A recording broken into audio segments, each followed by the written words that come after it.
Assalamualaikum sahabat disabilitas, kembali lagi bersama saya Kak Ara di Titik Terang Disabilitas, edukasi seputar dunia disabilitas.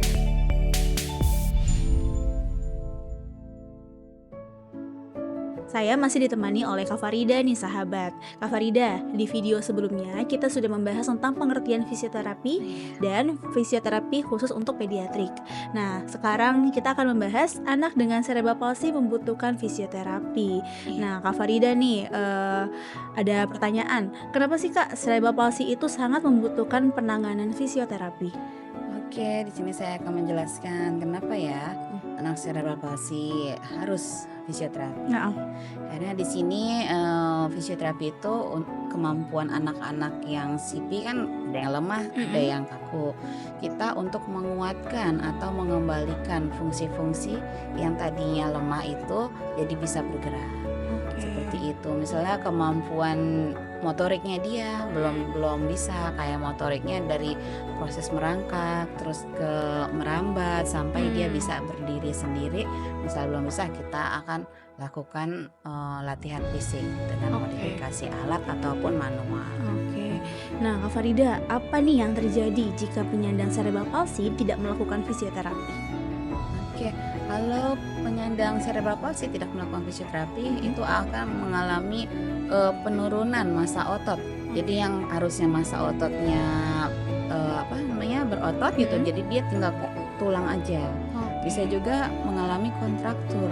Jadi kontraktur tulang bisa terjadinya retak seperti itu atau enggak fraktur di bagian-bagian sendi yang memang tidak digerakkan. Mhm. Bisa juga anak-anak dengan CP kalau tidak melakukan fisioterapi tidak bisa melakukan komunikasi, sosial, itu Mhm. juga akan terhambat karena Oke. tidak tahu pentingnya fisioterapi itu sendiri. Cuman sekarang udah banyak ya orang yang paham gitu, Mhm. jangan dirumahkan saja. Mhm. Jadi banyak yang diajak keluar Mhm.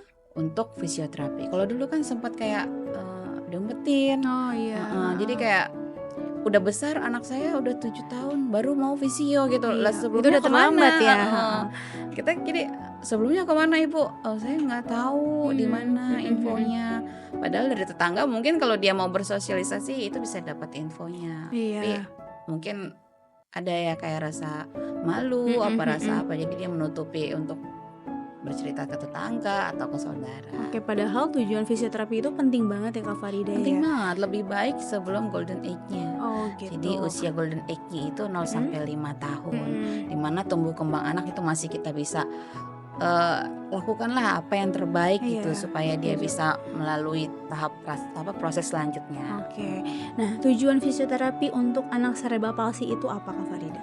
Oke, tujuannya itu kita ada untuk melatih motorik kasar dan motorik halus. Motorik Mhm, kasar seperti yang tadi saya jelaskan, mhm. kayak berjalan, Mmm. berlari gitu. Tapi motorik halus itu kita untuk fungsionalnya. Jadi kayak misalnya kita melatih dia menggenggam, untuk nanti menggenggam sendok sendiri atau menulis, itu kita lakukan juga motorik halusnya. Oke. Kemudian kita mengembangkan ototnya serta Mmm. koordinasi dalam gerak. Terus Oke. kemudian kita meningkatkan mobilitas. Jadi mobilitas dia bisa berpindah dari satu sisi sebelah Mhm. sini ke sisi berikutnya, itu bagaimana cara mobilitasnya. Dari misalnya dia berlutut atau merangkak nanti bisa berdiri gitu. Mmm. Jadi mereka tidak perlu bantuan orang lain, maunya kemandiriannya itu Mhm, kita mhm. latih juga untuk Oke. masa depan mereka gitu. Berarti transisi juga butuh ya, Oh, selain butuh mobilitas, sekali. transisi juga butuh Butuh ya, heeh. sekali ya. Berpindah dari tempat yang satu ke tempat yang lain dan itu pasti berproses ya Kak Farida ya? Berproses. Nah, itu Mhm. bagaimana kalau tidak diajarkan dari Mhm, awal? mhm.